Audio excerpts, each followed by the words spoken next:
السلام عليكم ورحمة الله وبركاته، وأهلا بكم في قناتكم وقناة كل المغرب أخبار المغرب التي تهتم بآخر الأخبار المغربية. أعلنت وزارة التربية الوطني والتعليم الأولي والرياضي اليوم الثلاثاء 2 يناير عن تمديد السنة الدراسية بأسبوع بالنسبة لجميع الأسلاك التعليمية، تكييف البرامج الدراسية، تعزيز آلية الدعم التربوي من أجل مساعدة التلميذات والتلاميذ على تثبيت مكتسباتهم، الحرص على ضمان حق التلاميذ والتلميذات في التعليم مع تكافؤ الفرص بين الجميع، بالإضافة إلى تعديل تواريخ إجراء الامتحانات الوطنية والجهوية والإقليمية الموحدة. وحسب بلاغ الوزارة فقد تم تعديل تواريخ إجراء الامتحانات الوطنية والجهوية والإقليمية الموحدة، فيما أكدت أن انطلاق الامتحان الوطني لنيل شهادة البكالوريا سيكون يوم 10 يونيو 2024 بدل 3 يونيو 2024. قالت بعض المصادر بأن الأمين العام لحزب الأصالة والمصار عبد اللطيف وهبي قد قدم استقالته من قيادة الحزب. قدم وهبي استقالته إلى فاطمة الزهر المنصوري رئيسة المجلس الوطني للحزب وسمير كودار نائب الأمين العام للحزب، ولكن تم رفضها. وحسب نفس المصدر فتم رفض اقتراح وهبي لسببين يتعلق الأول بقرب عقد المؤتمر الوطني في بداية الشهر المقبل، والثاني يعود إلى اعتبار أن أي خطوة سياسية قد تؤدي إلى التشويش على مسار الملف القضائي المتعلق بقضية إسكوبار الصحراء، والتي يتابع فيها كل من عبد النبيل بعيوي رئيس جهة الشرق وسعيد ناصر رئيس نادي الوداد الرياضي. هذا وأكدت مصادر أخرى بأن استقالة وهبي مجرد إشاعة. الحكومة المغربية بقيادة رئيسها أخنوش تصدم أو تفاجئ المغاربة مع بداية السنة الجديدة، حيث شرعت الحكومة في فاتح يناير مطابقة سعر الضريبة على القيمة المضافة المطبق على خدمات الماء والتطهير، وكذا إيجار عداد الماء بشكل تدريجي، انتقال من 7% حاليا إلى 8%. وسيتم مطابقة سعر الضريبة على القيمة المضافة المطبق على الطاقة الكهربائية، انتقال من 14% إلى 16% على إيجار عداد الكهرباء بشكل تدريجي، انتقال من 7% حاليا إلى 11%. وكذا سعر الضريبة على القيمة المضافة المطبق على الطاقة الكهربائية ذات المصادر المتجددة بشكل تدريجي، انتقال من 14% حاليا إلى 12%.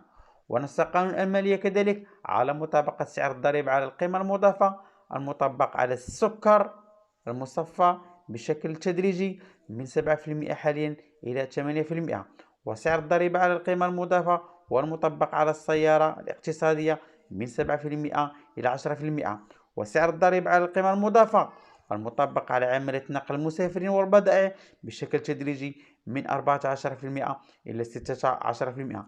وسيتم أيضا مطابقة سعر الضريبة على القيمة المضافة والمطبق على خدمات المؤدات للمقاولين التأمين من طرف كل عون أو وسيط بشكل تدريجي من 14% إلى 12%. أكيد أن الحكومة المغربية بقيادة أخنوش تفاجئ المغاربة وما زالت تفاجئ المغاربة مع بداية السنة الجديدة الزيادة في الكهرباء والماء.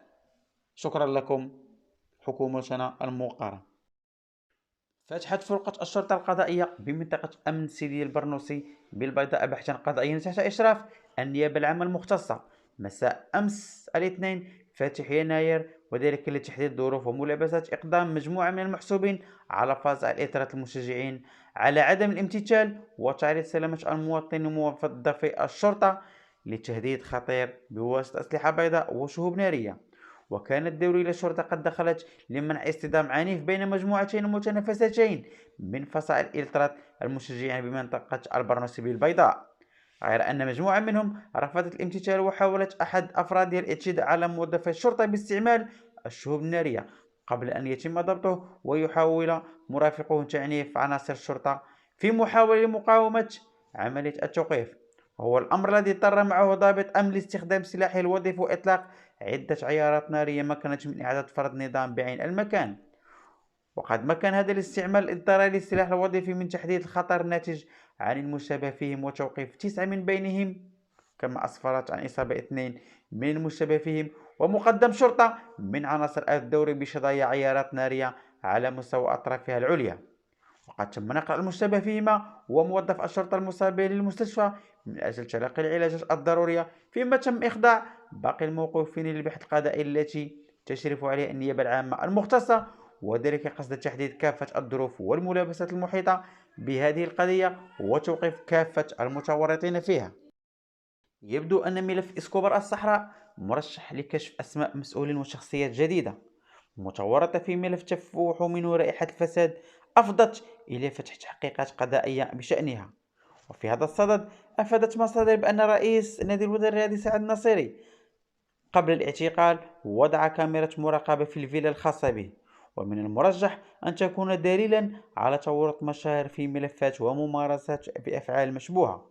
ومن المرتقب أن تورط كاميرا ناصيري شخصيات كبيرة بعدما صورتهم عدسة الكاميرا وهم داخل الفيلا، لا سيما أن الملف مرشح للإطاحة بعدد من المتورطين الآخرين قد تعرف أسمائهم لاحقا. تجدر الإشارة إلى أن ملف إسكوبار الصحراء استأثر باهتمام الرأي العام الوطني خصوصا وأن التهم تتعلق بالفساد وتبييض الأموال والاتجار في المخدرات، ووسط دعوات على توسيع البحث عن كل المتورطين في هذا الملف الذي حرك القضاء المغربي منذ أواخر السنة الماضية، وما تزال التحريات متواصلة بخصوصه إلى حد هذه الساعة.